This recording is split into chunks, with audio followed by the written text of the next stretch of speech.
یہ ان کو سٹریس کرتے ہیں کہ ان چیزوں کو انشور کیے بغیر پاکستان میں جمہوریت نہیں پنپ سکتی. اس وقت جو جمہوریت ہے وہ جمہوریت نہیں ہے بلکہ وہ آٹوکریسی کی ایک ورسٹ فارم ہے, اور اس کو پاکستان کے لوگوں نے نہ قبول کیا ہے نہ وہ قبول کریں گے. لیکن چونکہ ریسٹوریشن آف رائٹس کو ڈیلے کیا جا رہا ہے, اس لیے جو عوام کی جو اسٹرینجمنٹ ہے from the state and state institutions وہ بڑھتی جا رہی ہے, اور یہ جو خلا پیدا ہو رہا ہے عوام میں اور پاکستانی انسٹیٹیوشنز میں, ریاست کے انسٹیٹیوشنز میں, وہ ایک کسی بہت بڑے سانحے کا پیش خیمہ ثابت ہو سکتا ہے. تو ہم اسٹریس کرتے ہیں گورنمنٹ آف پاکستان سے کہ جلدی سے جلدی یہ جو فنڈامنٹلز ہیں ان کو ریسٹور کیا جائے, ان کی عزت کی جائے, اور انشور کیا جائے کہ عوام کو یہ تمام رائٹس جو کہ کانسٹیٹیوشن میں درج ہیں وہ ملتے ہیں, اور وہ ان کے اوپر ان کو اپنے پوائنٹ آف ویو سے ان کے اوپر ان کو امپلیمنٹ کرنے میں اور ان کو آگے بڑھانے میں ان کے راستے میں کوئی دیوار کھڑی نہیں کی جاتی. اس کے بعد جو یہ جو human rights council, United nations کی ہیومن رائٹ کاؤنسل ہے, اس کی ورکنگ گروپ جو آربیٹری ڈیٹینشن کے اوپر ہے, انہوں نے جو اپنی رپورٹ شائع کی ہے, جو ایڈوانس کاپی ہے اس کی پوری رپورٹ تو ابھی نہیں آئی ہے. اس میں سب سے امپورٹنٹ چیز یہ ہے کہ انہوں نے کہا ہے کہ جی عمران خان صاحب جو ہیں ان کی جو اریسٹ ہے وہ in contravention of the Universal Declaration of Human Rights and the International Covenant on Civil and Political Rights, اس کی کانٹروینشن میں. دیٹ مینس کہ ان کو اللیگلی ڈیٹین کیا گیا ہے. ان کو ڈیٹین کرنے کے لیے کوئی لیگل بیسس مہیا نہیں ہے, معلوم اس وقت موجود نہیں ہے, اور اسی کے لیے انہوں نے پھر آگے جا کے کہا ہے کہ ان کو فوری طور کے اوپر ریلیز کیا جائے, کیونکہ ان کو ڈیٹینشن میں رہنے کی کوئی جواز نہیں. اسی رپورٹ میں انہوں نے آگے جا کے کہا ہے کہ working group request the government of Pakistan to take the steps necessary to remedy the situation of mister Khan without delay and bring it into conformity with the relevant international norms, including those set out in the Universal Declaration of Human Rights and the International Covenant on Civil and Political Rights. Pakistan ان دونوں covenants کا signatory ہے, اور جب آپ sign کرتے ہیں covenants کو تو پھر آپ کے اوپر لازم ہو جاتا ہے کہ آپ ان covenants کے مدرجات جو ہے ان کو کمپلائی کریں, اور یہ انہی مدرجات کے کانٹیکسٹ پہ یہ رپورٹ آئی ہے کہ خان صاحب کی جو اریسٹ ہے وہ انلیگل ہے, وداؤٹ جسٹیفیکیشن ہے, اور ان کو فوری طور کے اوپر رہا کیا جائے. اس کے بعد یہ جو ایز اے نیکسٹ اسٹیپ یہ رپورٹ جو ہے وہ فارورڈ کی جائے گی یونائٹڈ نیشنز کے اسپیشل ریپورٹور کو, اور وہ اس کے اوپر آگے کیا قدم لے گا, کیا وہ قدم لے سکتا ہے, اس کا تعین کیا جائے گا, اور پھر انٹریکٹ کیا جائے گا گورنمنٹ آف پاکستان کے ساتھ کہ کس طریقے سے خان صاحب کی جو رائٹس ہیں ان کو انشور کیا جا سکتا ہے. سو ان دو رپورٹس کے بعد میرا خیال ہے کہ اب کسی شخص کے دماغ میں یہ شک نہیں ہونا چاہیے کہ جو کچھ بھی خان صاحب کے ساتھ اور پی ٹی آئی کے ساتھ کیا جا رہا ہے اس کی کوئی کانسٹیٹیوشنل اینڈ لیگل جسٹیفیکیشن نہیں ہے. وہ صرف اور صرف پولیٹیکل وکٹمائزیشن جو ہے اس کے بیسس کے اوپر خان صاحب کو تقریباً 1 سال سے ناحق جیل میں رکھا گیا ہے. پی ٹی آئی نے اپنی 2-3 دن پہلے جو ہماری کور کمیٹی کی میٹنگ ہوئی ہے اس میں بھی اس کو ڈسکس کیا تھا, اور ہم نے کہا تھا کہ ہم وہ تمام مینز اختیار کریں گے, be they inside the parliament, be they on the legal front, اور be they with regard to our right to stage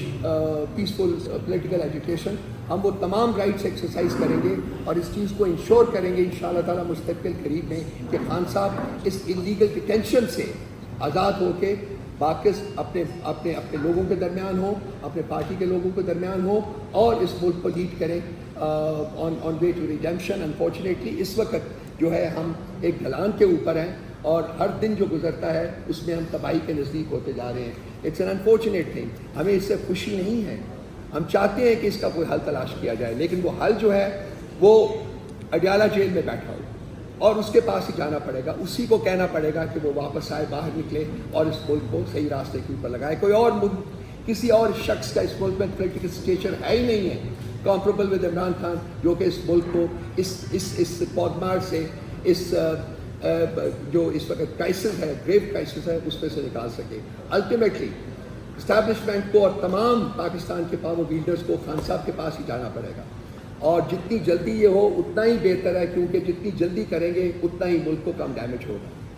میں اسی وقت کہوں گا, ابوذر سے کہوں گا کہ وہ اس کی ٹیکنیکلٹیز کے اوپر کچھ آپ کے ساتھ شیئر کر لیں. Then I will come to the rest of the issues that I want to discuss with you. چلیں جی السلام علیکم.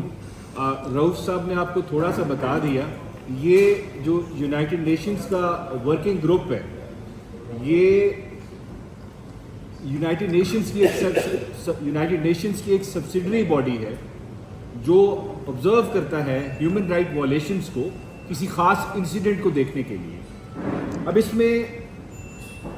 دیکھیں ایک چیز سمجھنے کی ضرورت ہے. یہاں پہ کرٹیسزم آ رہا ہے کہ جی باہر کے ملک میں پاکستان کی شکایتیں لگائی جا رہی ہیں.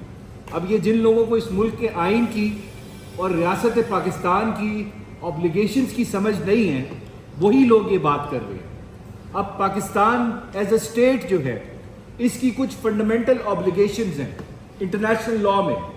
اب انٹرنیشنل اس میں دو کنونشن کا ذکر ہے, اس رپورٹ کے اندر. ایک ہے United nations declaration of Human rights, جس کو 194 کنٹریز نے سائن کیا ہوا ہے, ریٹیفائی کیا ہوا ہے بشمولیت پاکستان میں. پھر international convention on Civil and Political rights 1966 کی یہ ٹریٹی ہے, کنونشن ہے, جس کو پاکستان نے سائن بھی کر دیا ہے, ریٹیفائی بھی کر دی ہے 2010 میں. اب اس چیز کا افیکٹ سمجھنے کی ضرورت ہے کہ جب آپ کو انٹرنیشنل ٹریٹی سائن کرتے ہیں اس کا افیکٹ کیا ہوتا ہے. پاکستان کا آئین کہتا ہے کہ فیڈرل گورنمنٹ کی ذمہ داری ہے کہ اگر وہ کوئی انٹرنیشنل ٹریٹی سائن کرتے ہیں تو اس کو ریٹیفائی کرے اور انشور کرے اس کے اندر جو گارنٹیز ہیں, جو ہیومن رائٹس کی پروٹیکشنز ہیں, ان کو امپلیمنٹ کرے, ان کو ایگزیکیوٹ کرے in true letter and spirit. تو ایک ٹریٹی جب سائن ہوتی ہے تو وہ اس ملک کا لا آف دا لینڈ بن جاتا ہے. تو اس کا مطلب یہ ہے جو یہ وائلیشنز ہیں, اس میں جو بتایا گیا ہے کہ عمران خان صاحب کی جو انکارسریشن ہے, جو ان کی ڈیٹینشن ہے, وہ انلیگل ہے. It is based on political and extraneous considerations. تو اس کی کوئی قانونی آئینی آپ کو اس کی بیسس نظر نہیں آتی. تو اس کا مطلب کیا ہے؟ اس کا مطلب یہ ہے کہ آپ تو ایک انٹرنیشنل لا وائلیٹ کر رہے ہیں جو ریاست پاکستان پابند ہے اس کو امپلیمنٹ کرنے کے لیے, اور ساتھ ساتھ آپ اپنے ملک کا